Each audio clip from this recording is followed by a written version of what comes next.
hidupku bukti kebaikan,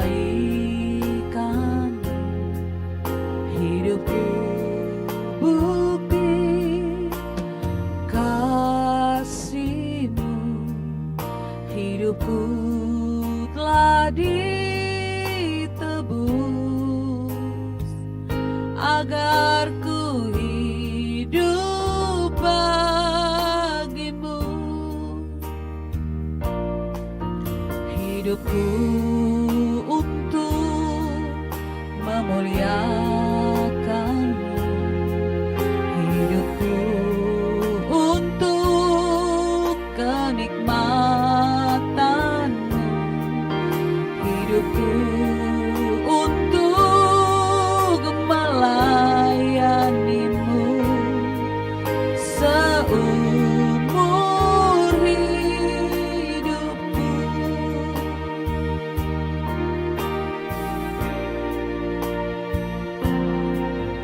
Hidupku bukti kebaikan-Mu, hidupku bukti kasih-Mu, hidupku telah ditebus agar ku hidup bagi-Mu. Hidupku untuk memuliakan-Mu, hidupku untuk kenikmatan-Mu, hidupku untuk melayani-Mu seumur hidupku. Anugerah-Mu besar, anugerah-Mu besar, anugerah-Mu besar, melimpah bagiku. Ku bersyukur Bapa, ku bersyukur Bapa, ku bersyukur Bapa, ajaib perbuatan-Mu.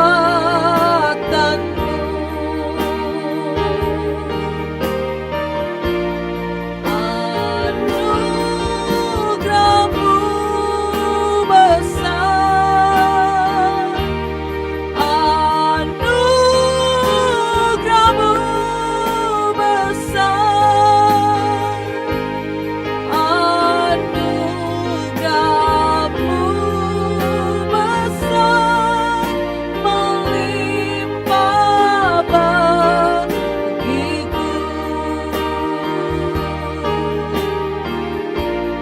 Ku bersyukur Bapa, ku bersyukur Bapa, ku bersyukur Bapa, ajaib perbuatan-Mu,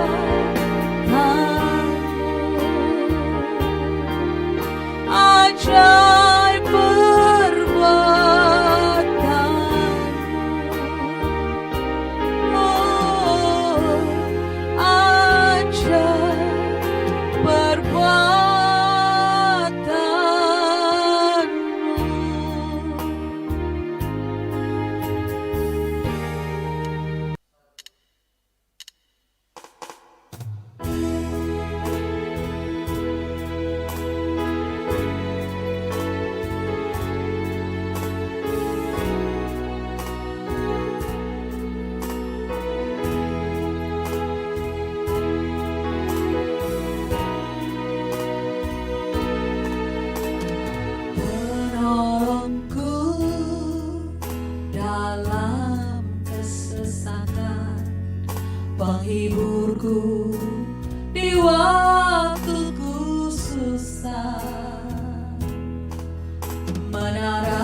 kekuatan di saat ku lemah.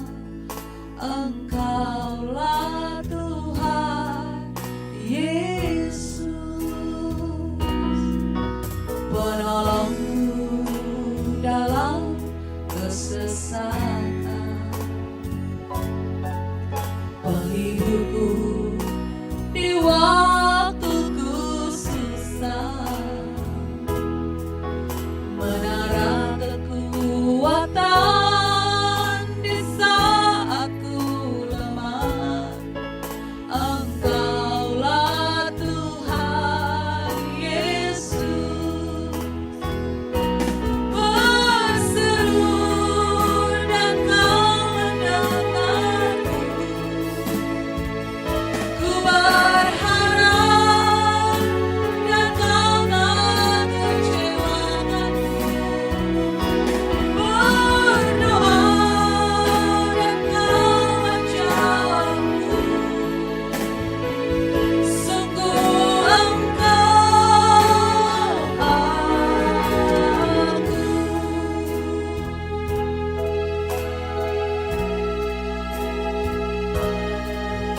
Penolongku dalam kesesatan,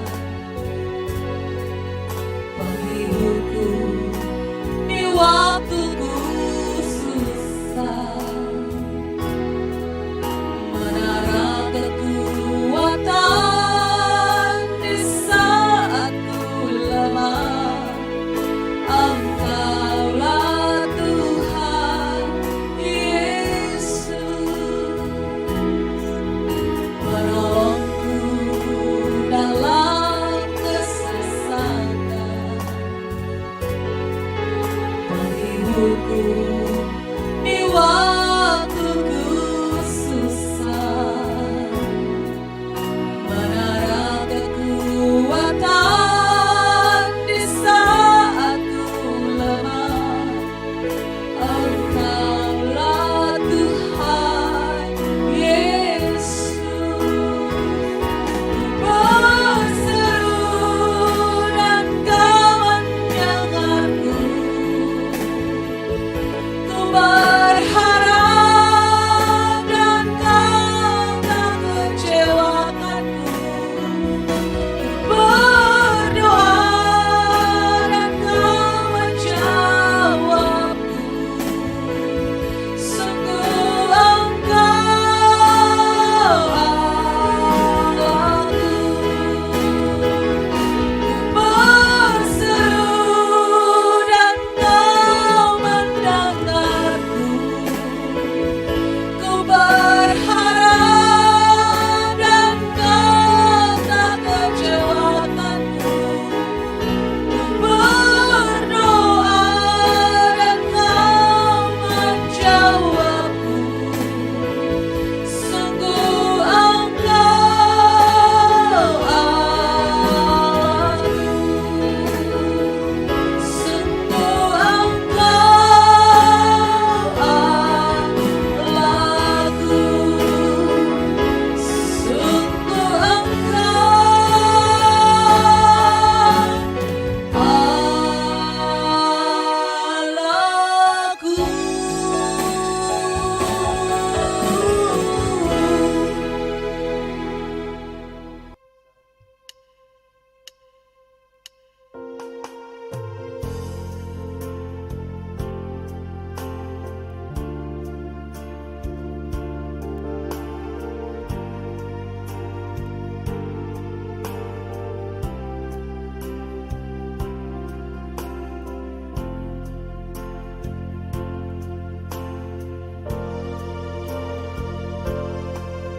Betapa ku mencintaimu, Yesus, kau kekasih jiwaku. Kau telah ubahkan hidupku menjadi ciptaan yang baru. Kau telah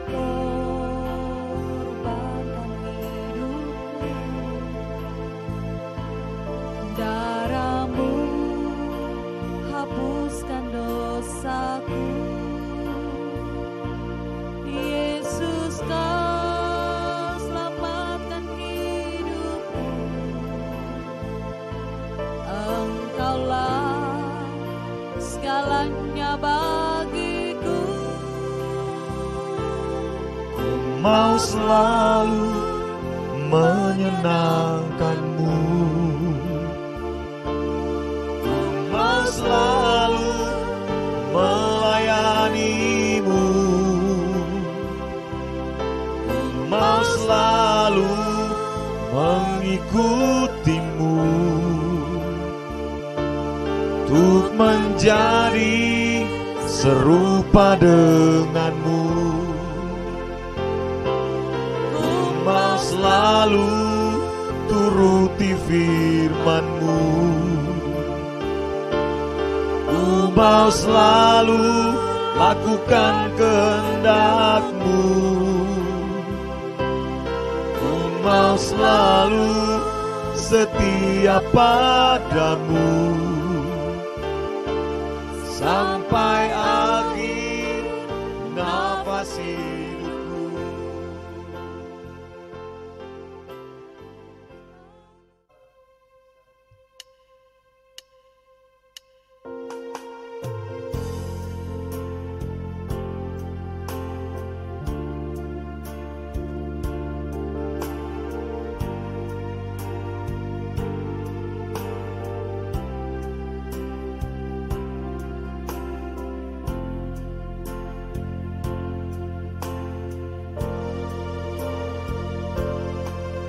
Betapa ku mencintaimu, Yesus, Kau kekasih jiwaku. Kau telah ubahkan hidupku menjadi ciptaan yang baru. Kau telah korbankan hidupmu, darah-Mu hapuskan dosaku. Yesus, Kau selamatkan hidupku. Engkaulah segalanya bagiku. Mau selalu menyenangkanmu, mau selalu melayanimu, mau selalu mengikutimu, untuk menjadi serupa denganmu. Mau selalu turuti firman-Mu, ku mau selalu lakukan kehendak-Mu, ku mau selalu setia padamu sampai akhir nafas hidupku.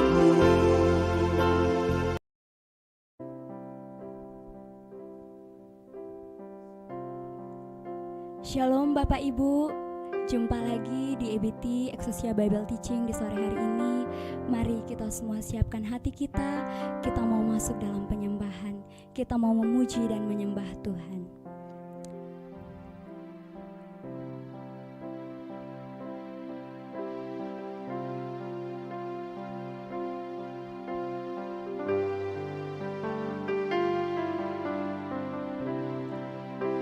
Kami memuji-Mu Tuhan,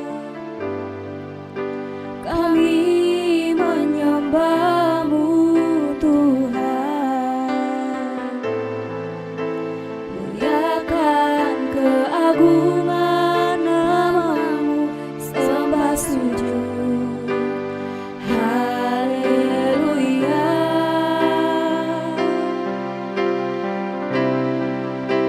Besar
kami menyembah-Mu Tuhan.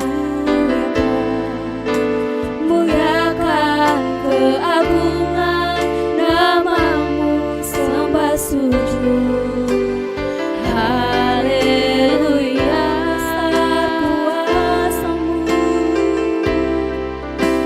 besar kuasa-Mu Tuhan,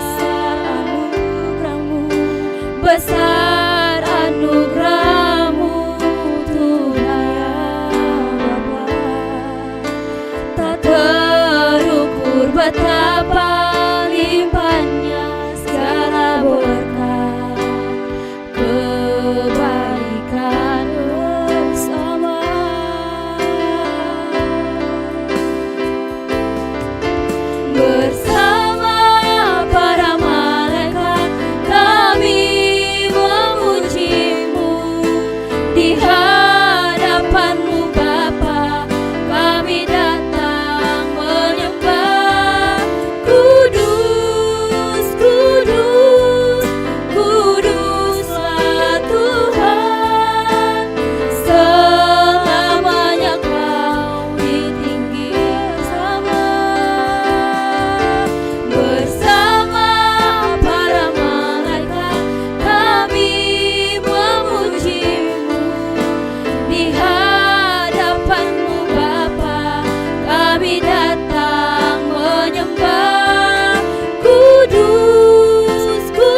kasih Bapa, kami bersyukur Tuhan buat sore hari ini Bapa, kami boleh berkumpul bersama Tuhan, kami memulai ibadah kami Tuhan. Jam ibadah kami hari ini Tuhan, kami persembahkan ke dalam tangan kasih-Mu Bapa. Kami siap memuji menyembah Engkau Tuhan. Haleluya. Amin. Shalom Bapak Ibu, mari kita siapkan hati kita mau memuji menyembah Tuhan, karena kita percaya bahwa hanya Tuhan yang layak dipuji. Mari puji Tuhan.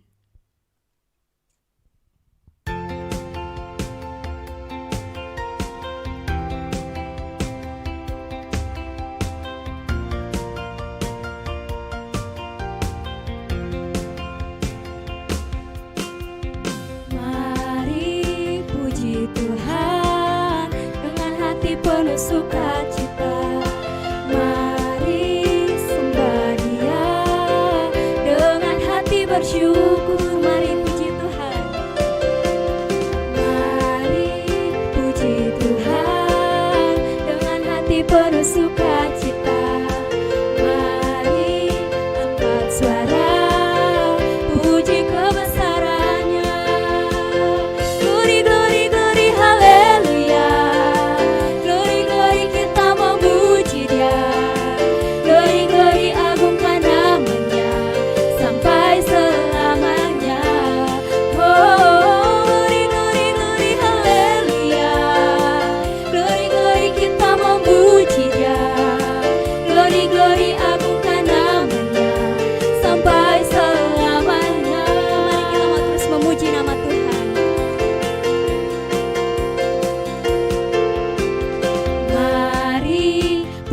Tuhan, kita masuk dalam hadirat-Nya. Mari sembah Dia dengan hati bersyukur. Mari puji Tuhan dengan hati penuh sukacita. Mari angkat suara, puji kebesarannya.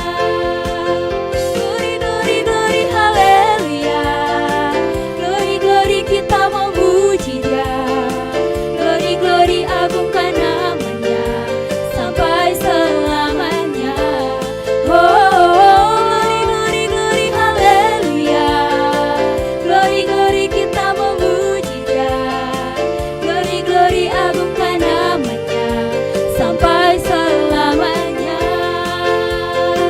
Glory, glory, glory, haleluya. Glory, glory, kita memuji Dia, glory, agungkan namanya sampai selamanya. Oh, glory, glory, haleluya. Glory, glory, kita memuji Dia, glory, agungkan namanya sampai selamanya.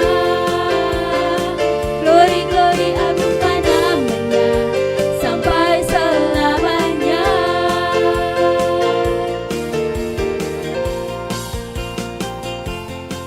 Baik, mari kita siapkan hati kita. Kita akan masuk dalam acara pemberitaan firman Tuhan. Saya mau kita siapkan setiap hati kita untuk dibenarkan oleh firman Tuhan.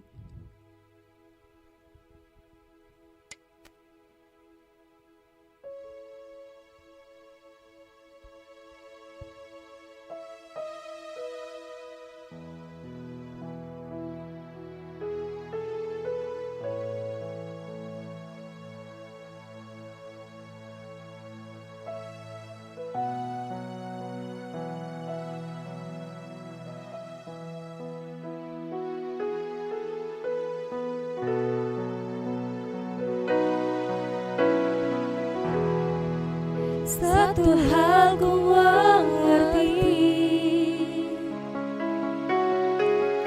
hidup ini takkan lama. Kau berkata padaku, rumahku tak di sini, tapi di pelukan Bapa di surga.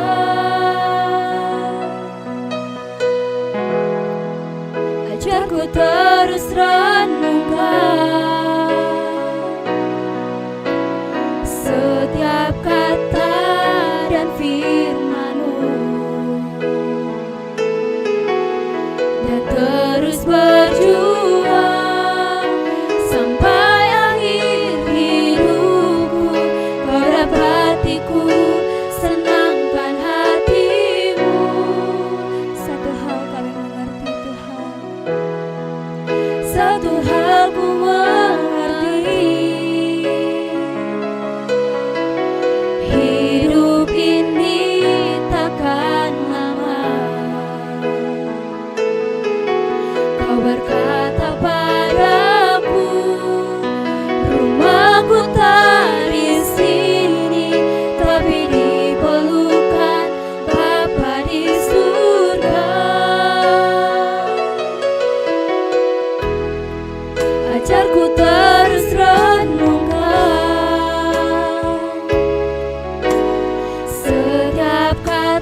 Mari kita berdoa. Bapa, dalam nama Tuhan Yesus Kristus, hamba mohon Engkau menyampaikan isi hatimu kepada kami semua sore ini dalam ibadah Exousia Bible Teaching pada sore hari ini. Berbicaralah Bapa. Kami sangat membutuhkan isi hati Bapa. Taruhlah pikiran dan perasaan Bapa di sorga dalam lidah bibir mulut hamba-Mu. Taruhlah setiap kehendak-Mu dalam kehendak-Ku Bapa. Sehingga apa yang hamba sampaikan semuanya berasal dari isi hati Bapa sendiri. Ini waktu-Mu Roh Kudus, berbicaralah. Dalam nama Tuhan Yesus Kristus kami sudah berdoa dan bersyukur. Amin. Baik. Shalom Bapak Ibu, kita akan melanjutkan pembahasan serial firman Tuhan pada beberapa minggu yang lalu, masih dalam tanda-tanda milik Kristus. Sesi pertama saya sudah membahas dan saya sudah menjelaskan tentang apa arti tanda-tanda milik Kristus, ya, dari ayat dasar kita dari Galati pasal 6 ayat 17. Dan mungkin bagi Anda yang belum mengikuti, saya akan membacakan ayatnya. Selanjutnya, janganlah ada orang yang menyusahkan aku, karena pada tubuhku ada tanda-tanda milik Yesus. Kata tanda berasal dari kata Yunani stigma, ya, yang berarti adalah bekas luka, bekas pukulan, atau cap yang menandakan kepemilikan dari peristiwa baik tusukan maupun pukulan, ya. Dan biasanya ini merujuk kepada seorang budak atau tentara pada zaman dulu. Nah, dalam tubuh Paulus menjelaskan kepada jemaat yang ada di Galatia bahwa di dalam tubuhnya ada tanda-tanda milik Yesus. Artinya dia telah menjadi pribadi yang menjadi saksi, di mana ketika Paulus menjadi orang percaya dan menjadi hamba Allah, maka Paulus telah mengambil bagian dalam penderitaan Kristus. Sehingga dia bukan memiliki tanda dalam hal kesaksian tentang Kristus yang telah memilih memanggil Paulus, tetapi tubuhnya pun menunjukkan bahwa Paulus telah mengambil bagian dalam penderitaan Kristus. Sehingga di dalam tubuhnya menunjukkan bahwa Paulus adalah seorang rasul yang telah serius baik hidup maupun mati, semuanya untuk Kristus. Nanti kita akan bacakan ayat-ayat yang lain. Kita akan lanjut pada pembahasan hari ini. 1 Korintus pasal yang ke-3 ayat 23. Jadi 1 Korintus pasal yang ke-3 ayat 23. Tetapi kamu adalah milik Kristus. Ini pun beberapa minggu lalu saya sudah sempat bacakan, tapi saya akan menjelaskan kembali. Dan Kristus adalah milik Allah. Jadi kalau kita baca dari kalimat ini bahwa ini merupakan keterkaitan kepemilikan. Jadi Kristus sendiri adalah milik Allah Bapa, maka kita sendiri adalah milik Kristus. Allah Bapa memiliki Kristus dan Kristus memiliki kita. Dan tentunya tanda kita milik Kristus harus jelas. Tidak mungkin tidak memiliki tanda. Tentunya harus ada. Paulus telah memberikan contoh bahwa dia menjadi milik Kristus, maka dia memiliki tanda. Bukan cuma sekedar tanda pada tubuh, tapi seluruh kehidupannya memberikan kesaksian bahwa dialah milik Kristus. Itu tanda sebenarnya. Jadi bukan masalah harus menderita tubuh, tetapi konteks Paulus memang dia menderita secara fisik. Karena di zaman dulu, gereja mula-mula, semua orang menderita aniaya. Jadi bukan cuma menderita secara jiwa, tetapi tubuh mereka, fisik mereka mengalami penderitaan. Hari ini mungkin tidak semua orang mengalami itu, tetapi ada satu hal yang sama. Setiap orang yang menjadi milik Kristus pasti memiliki tanda. Tanda apa? Tanda-tanda dalam kehidupan mereka. Bahwa mereka adalah milik Kristus. Apa itu? Bahwa pasti seluruh hidup mereka sama seperti Kristus. Nanti kita akan baca ayat-ayatnya Bapak Ibu. 1 Korintus pasal 6 ayat yang ke-20. Sebab kamu telah dibeli dan harganya telah lunas dibayar. Karena itu muliakanlah Allah dengan tubuhmu. Kristus membeli kita dengan darahnya. Kristus mengorbankan nyawanya demi memiliki kita kembali. Karena sebelum ada penebusan kita terlepas dari kepemilikan Kristus. Dosa memisahkan saya dan saudara dari Kristus. Dosa memisahkan saya sebagai anak, Anda sebagai anak-anak Allah dengan Allah sang pemilik kehidupan. Maka Kristus sebagai putra tunggal Allah diutus untuk menebus saya dan saudara. Sehingga sebenarnya arti penebusan, ada arti yang lain adalah mengambil kembali milik Allah. Itu arti penebusan sebenarnya. Jadi Kristus menebus dengan cara mengorbankan dirinya di kayu salib 2000 tahun yang lalu. Itu arti tindakan mengambil kembali kepemilikan Allah yang hilang akibat dosa.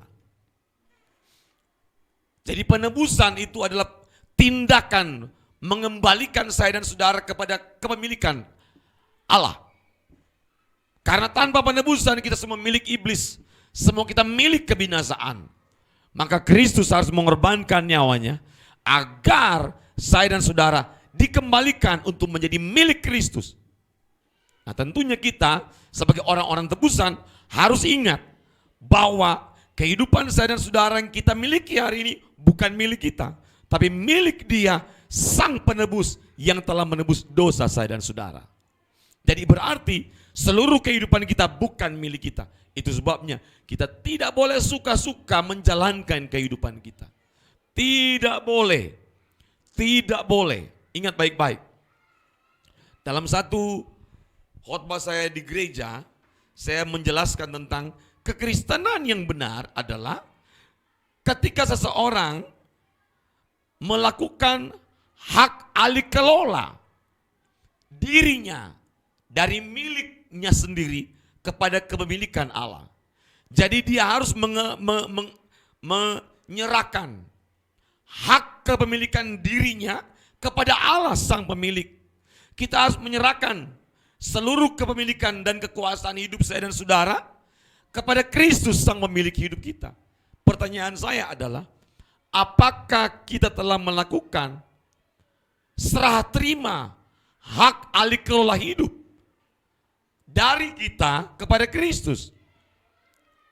Seharusnya tindakan-tindakan pertobatan itu adalah tindakan di mana kita melakukan kepercayaan kepada Kristus, baik percaya dalam pikiran, percaya dalam keyakinan, percaya dalam perkataan, maupun percaya dalam perbuatan dan keputusan. Salah satu bagian percaya dalam perbuatan dan keputusan adalah saya dan saudara harus benar-benar melakukan serah terima hak kepemilikan akan hidup saya dan saudara. Ada banyak orang belum melakukan serah terima hak kepemilikan hidup. Sehingga mereka masih merasa bahwa hidup mereka miliknya, milik diri sendiri. Faktanya mereka melakukan apapun yang mereka mau. Bicara suka-suka, menyerang orang di YouTube, di media sosial, membuat status pun di Facebook atau di media sosial, itu suka-suka. Menyampaikan hal-hal, berpendapat secara bebas, tak terkendali dengan konten-konten yang menyakiti, menghancurkan nama baik orang. Padahal orang Kristen, apalagi seorang hamba Tuhan, apalagi kalau dosen atau doktor teologi. Bayangkan Bapak Ibu. Itu tidak menunjukkan bahwa hidupnya memiliki tanda bahwa dia milik Kristus. Kalau kehidupan kita adalah milik Kristus, tandanya adalah pasti kita tidak akan sembarangan baik menggunakan perkataan, sikap, keputusan, perbuatan, perencanaan, termasuk tidak sembarangan mengarahkan gairah kita ini ke arah yang kita mau. Gairah aja yang tidak merugikan orang, hanya Tuhan dan kita yang tahu. Kita akan berhati-hati mengarahkan gairah kita. Mau arahkan kemana gairah kita ya? Mau arahkan kemana keinginan saya ya? Mau arahkan kemana kehendak saya ini? Itu belum berbuah perbuatan loh. Itu belum berbuah tindakan, belum berbuah sikap, belum berbuah perkataan, baru di dalam gairah, keinginan, kehendak. Itu kalau kita sudah menjadi milik Kristus, kita akan hati-hati mengelola setiap gairah, rencana, keinginan, kehendak kita. Karena itu salah satu tanda bahwa kita miliknya, tidak suka-suka menggunakan kehendak bebas saya dan saudara. Belajar dari peristiwa Taman Eden bahwa ketika Adam dan Hawa melakukan pelanggaran, maka sebenarnya itu dimulai dari pelanggaran dalam pikiran. Mereka telah memberontak dalam pikiran, bukan dalam perbuatan saja. Jadi sebelum orang menunjukkan pemberontakan dalam bentuk perbuatan atau kejahatan dalam bentuk perbuatan, pasti semua itu sudah bertumbuh, telah diproduksi dalam pikiran dan perasaan. Karena iblis selalu mengincar setiap keinginan dan kehendak bebas saya dan saudara. Maka harus hati-hati untuk mengarahkan mata kita, mengarahkan gairah kita, mengarahkan keinginan kita. Jangan sampai salah mengarahkan. Itu yang disebut luncas, menyimpang. Karena arti dosa bukanlah hanya perbuatan dosa yang melanggar dalam bentuk perbuatan fisik, sikap, tindakan. Tetapi kalau arah keinginan, gairah, kehendak kita itu salah, itu pun yang namanya menyimpang dari kehendak Allah. Orang yang menjadi milik Kristus tandanya adalah dia akan menjaga pikirannya, menjaga perkataannya, menjaga perasaannya, menjaga tindakannya, dan menjaga keputusan-keputusannya. Dia tidak sembarangan membuat rencana. Itu tanda. Karena seluruh kehidupannya dia tahu adalah milik Kristus. Tidak ada 10% bagian hidup kita yang tidak menjadi milik Kristus. Semua adalah milik Kristus. Tidak ada waktu seharian itu ada 1 jam adalah milik kita. Sehingga Tuhan tidak berkuasa. Seharusnya tidak bisa seperti itu. Kalau kita milik Kristus, waktu kita sepanjang 1 kali 24 jam harus menjadi milik Kristus. Seharusnya seperti itu. Tapi faktanya kita sering jatuh bangun. Itu tandanya bahwa kita sangat membutuhkan firman Tuhan. Dunia tidak makin baik Bapak Ibu. Dunia makin sukar, dunia makin sulit, kejahatan makin bertambah. Efesus pasal 5 ayat 15 sampai 17 jelas. Firman Tuhan memberikan peringatan kepada saya dan saudara. Dan pergunakanlah waktu yang ada karena hari-hari ini adalah jahat. Yang jahat bukanlah alam semesta. Yang jahat bukanlah pohon, tanaman, gedung-gedung, teknologi tidak jahat. Tapi kejahatan lahir dari dalam hati manusia. Jelas sekali Alkitab berkata, dari hati timbul segala pikiran jahat. Jadi bukan faktor di luar diri yang jahat, tapi dalam diri kita. Makanya hati-hati dengan apa yang kita tonton. Hati-hati. Para ibu-ibu, hati-hati dengan melihat berbagai macam iklan, promosi-promosi, diskon besar-besaran, hanya 1 hari, hanya 6 jam, hanya 2 jam, hanya 3 hari, hati-hati. Hari-hari ini kita harus kencangkan ikat pinggang kita. Harus hidup makin hemat, harus bijaksana dalam membeli barang, harus bijaksana mengolah waktu, harus bijaksana dalam membuat jadwal-jadwal. Hari-hari ini tidak seperti lagi hari-hari tahun-tahun yang lalu. Waktu berjalan begitu cepat Bapak Ibu.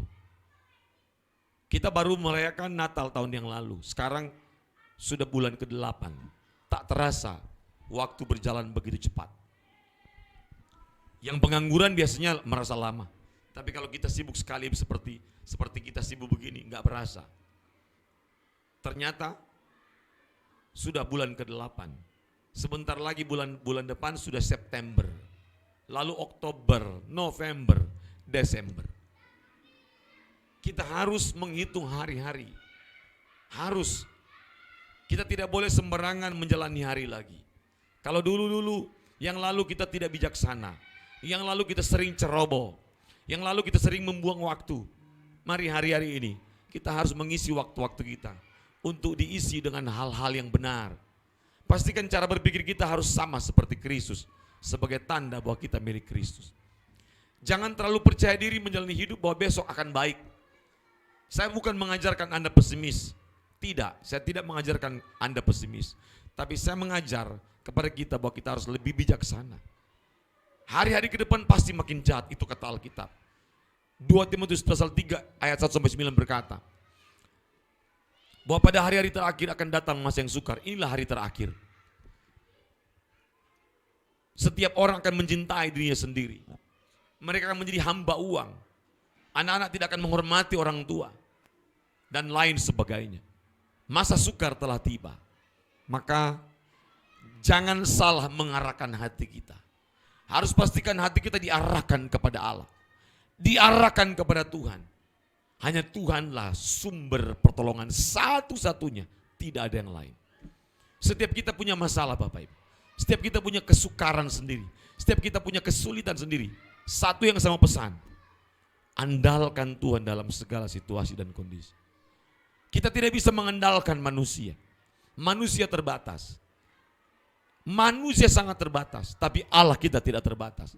Makanya dalam Yeremia pasal 17 ayat 7 berkata, diberkatilah orang yang mengandalkan Tuhan dan terkutuklah orang yang mengandalkan manusia. Maka saya berharap kita harus fokus kepada Kristus. Itu salah satu tanda.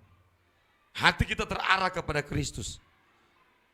Kalau kita merasa kita milik Kristus, tandanya kita akan selalu terus mengarahkan hati kita untuk terus hanya kepada Kristus. Kenapa? Itu bagian dari cara dan sikap hidup bertanggung jawab. Kita tidak bisa arahkan hati kita kepada dunia ini.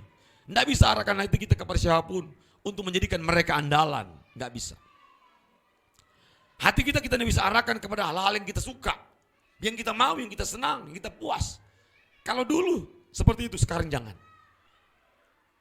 Karena sesungguhnya kita nggak tahu besok kita akan hidup atau tidak. Saya bicara ini fakta Bapak Ibu. Kita tidak pernah tahu. 4 hari yang lalu saya dikejutkan dengan kematian seorang mahasiswa Stakupang. Semester 3. Masih sangat muda. Ternyata mengalami kecelakaan tunggal di daerah Bena. Aduh, lemes ketika saya mendengarkan kabar ini. Dia meninggal sekalian dengan adiknya, adik kandungnya. Jadi waktu kami berkunjung melayat ke rumah mereka. Satu rumah itu 2 peti Bapak Ibu. Yang mahasiswa kami ini berusia 28 tahun, adiknya itu mungkin hanya beda setahun 2 tahun.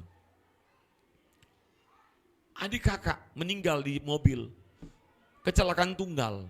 Karena mobilnya itu menabrak lubang di depan dalam kecepatan tinggi di Bena. Dan mobil itu terangkat putar-putar dan jatuh.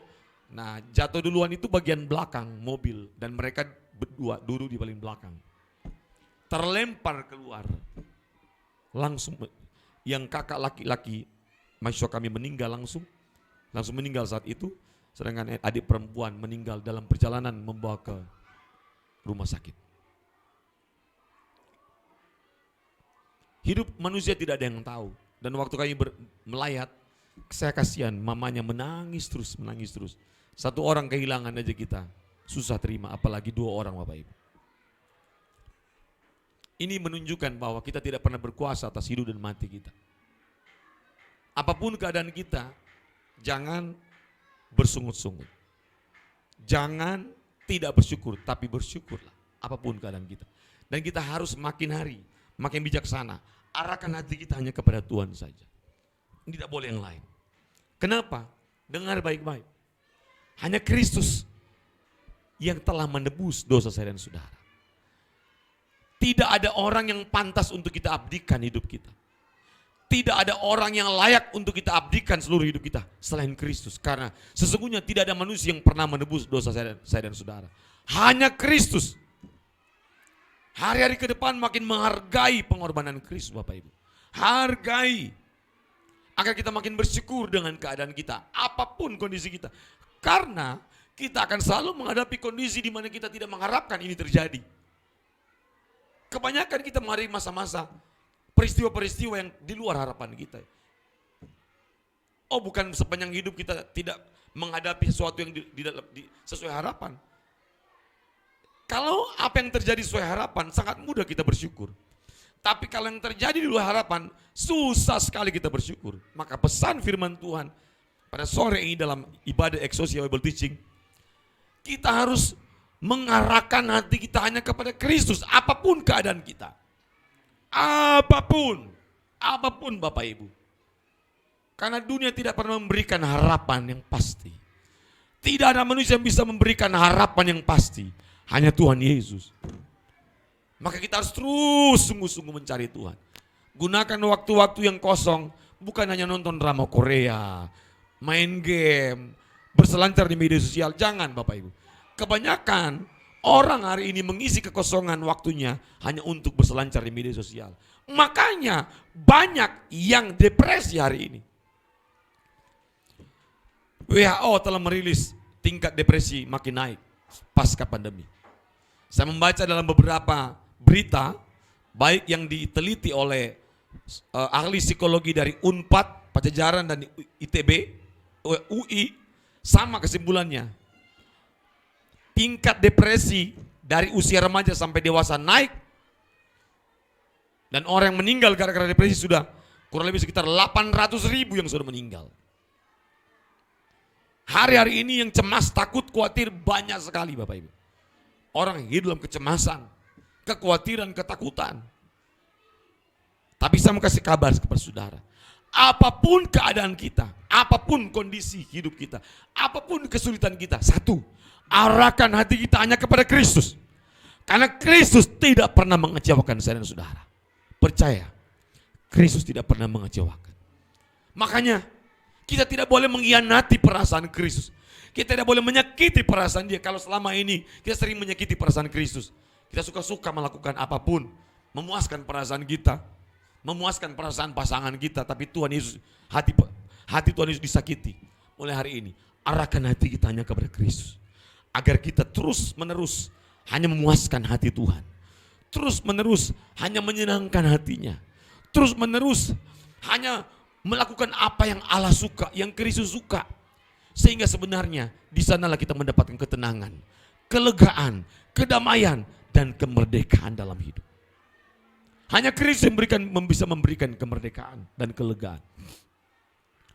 Tidak ada pribadi yang layak untuk mendapatkan kehormatan, pengabdian, pelayanan, dan semua yang terbaik dari kita. Hanya Kristus, karena Dialah yang menebus dosa saya dan saudara. Tak ada ruginya kita menjadi orang yang tiap hari mengarahkan hati kita kepada Kristus. Makanya Alkitab bilang, berpikirlah, carilah perkara-perkara yang di atas. Maksudnya apa sih? Hal-hal yang berhubungan dengan apa yang Allah mau. Arahkan hati kita kepada langit baru dan bumi yang baru. Arahkan hati kita kepada Tuhan dan kerajaannya. Karena memang dunia bukan rumah kita. Bukan rumah kita Bapak Ibu. Dunia bukan rumah kita. Satu hari nanti kita pasti akan meninggalkan dunia ini. Kita pasti pulang. Makanya di dalam waktu kami melayat di rumah mahasiswa kami, almarhum dari Agung Benu ini, namanya Agung Benu. Kami menyanyi lagu yang dia nyanyi terakhir, tanggal 1 Agustus 2023 di KKR Pemuda Gemit Sokata Kupang di Gemit Kota Lama. Lagunya yang lagu dari Pastor Stephen Erastus. Lagunya ku pertaruhkan semua yang ku miliki, yang nanti pasti akan pergi. Tak ada lagi yang ku bawa sampai mati. Tak ku sesali melayani Engkau yang abadi. Ku pertaruhkan semua yang ku miliki, yang nanti pasti akan pergi. Tak ada lagi yang ku bawa sampai mati. Tak ku sesali melayani Engkau yang abadi. Hanya Tuhan Yesus yang abadi Bapak Ibu, tak ada yang lain. Maka pertaruhkanlah seluruh hidup kita hanya bagi Tuhan. 1 kali 24 jam, serahkan semua bagi Tuhan. Abdikan semua waktu kita setiap hari hanya kepada Tuhan. Jadi Pak, berarti sudah gak perlu bekerja. Justru dalam pekerjaan kita, Allah harus dipermuliakan. Bagaimana caranya Pak? Semua waktu kita, semua aktivitas kita, kita kerjakan hanya untuk Tuhan. Bukan untuk orang, bukan untuk bosmu, bukan untuk pimpinanmu, bukan untuk siapapun, tapi untuk Dia. Apa tandanya Pak? Tandanya mengerjakan sungguh-sungguh, kasih yang terbaik, jujur, bertanggung jawab. Makin hari makin memajukan perusahaan, makin hari makin memajukan sekolah yang Anda pimpin atau Anda bekerja. Dimanapun sekolah yang Tuhan tempatkan untuk Anda melayani Tuhan. Mau dimanapun atau apapun posisimu. Baik pimpinan sekolah, para mentor, ya staff, apa saja. Kerjakan semuanya hanya untuk Tuhan. Seperti Paulus menasihati kepada jemaat di Kolose. Kolose pasal 3 ayat 23. Apapun juga yang kau perbuat, perbuatlah dengan segenap hatimu. Seperti untuk Tuhan, bukan untuk manusia. Bapak Ibu, kadang-kadang orang tidak menyadari apa yang dikerjakan dengan sungguh-sungguh buat Tuhan. Dia tidak menyadari bahwa apa yang dikerjakan dengan sungguh-sungguh buat Tuhan, kalau itu terus-menerus setiap hari dia lakukan sungguh-sungguh, konsisten, maka dia sedang menumpuk sesuatu untuk dia bisa wariskan kepada orang-orang yang nanti akan melanjutkan pekerjaannya. Pertanyaan saya adalah, apakah Tuhan pasti berkati? Bapak Ibu, jangankan firman Tuhan, hukum dunia dia tahu, tabur tuai Bapak Ibu. Orang dunianya tahu kok hukum tabur tuai. Barang saya bekerja sungguh-sungguh pasti diberkati. Tuhan pasti balas. Nggak mungkin Tuhan berhutang kepada orang-orang yang mengerjakan sungguh-sungguh. Apalagi yang dikerjakan semuanya untuk Tuhan. Tuhan tidak mungkin tidak membalas. Makanya apapun posisimu, mungkin Anda cuma sebagai staf admin, guru biasa, kerjakanlah sungguh-sungguh. Seperti untuk Tuhan. Ajarlah anak seperti anakmu sendiri. Bagikanlah kasih Tuhan yang Anda terima dari Tuhan. Pastikan ketika Anda mengajar anak-anak, Anda mengajar dengan cinta, Anda mengajar dengan ketulusan, Anda mengajar dengan penuh perhatian. Jangan masuk buru-buru. Buru-buru ngajar, buru-buru keluar. Masuklah. Setiap pertemuan pastikan anak-anak berjumpa dengan Tuhan. Pastikan ketika Anda mengajar, anak-anak melihat bahwa ada Tuhan dalam diri saudara. Pastikan ketika Anda mengajar bahwa Anda menghadirkan Allah dalam kelasmu. Pastikan ketika Anda mengajar, Anda mengubahkan hidup hati anak-anak. Pastikan ketika Anda mengajar, anak-anak mengalami kuasa Allah, mereka dilawat oleh Tuhan. Setiap anak yang tidak taat menjadi taat. Setiap anak yang terluka disembuhkan hati mereka oleh karena kasih-Mu yang besar kepada Allah, karena Anda mengajar dengan sungguh-sungguh. Itu namanya tanda bahwa kita adalah milik Kristus. Amin. Mari kita berdoa. Bapa, hamba telah menyampaikan isi hati-Mu kepada semua. Aku mohon Engkau lanjutkan, Roh Kudus lanjutkan. Sehingga makin tajam, makin jelas dalam setiap hati orang-orang yang mengikuti Eksusia Bible Teaching. Bapak, aku berdoa kalau ada yang sakit Tuhan sembuhkan. Jamah Bapak, mohon belas kasihan-Mu. Kalau ada yang mengalami kelemahan tubuh Tuhan kuatkan. Yang mengalami, mungkin mereka mengalami kesukaran, kesulitan, Allah berikan jalan keluar. Kami hanya berserah kepadamu Bapa. Tolonglah anak-anak-Mu ini. Tolong Bapa, Engkau tahu setiap persoalan mereka. Bapa, berkati program ini. Sehingga program ini bisa memberkati banyak orang. Tolong Tuhan. Terima kasih banyak Bapa. Kami akan akhiri ibadah Eksusia Bible Teaching dan Engkau siapkan berkat bagi kami. Mari Bapak Ibu angkat tanganmu dua-dua dan angkat hatimu. Terimalah berkat Tuhan. Berkat dan anugerah daripada Allah Bapa, cinta kasih daripada Tuhan kita Yesus Kristus, tuntunan pertolongan perlindungan, pemeliharaan yang sempurna dari Roh Kudus menyertai kita mulai sore ini sampai Tuhan Yesus datang pada kali yang kedua, menjemput kita orang-orang saleh untuk pulang ke rumah Bapa yang kekal, memerintah bersama Kristus di kerajaan surga sampai selama-lamanya. Amin. Shalom, Tuhan berkati.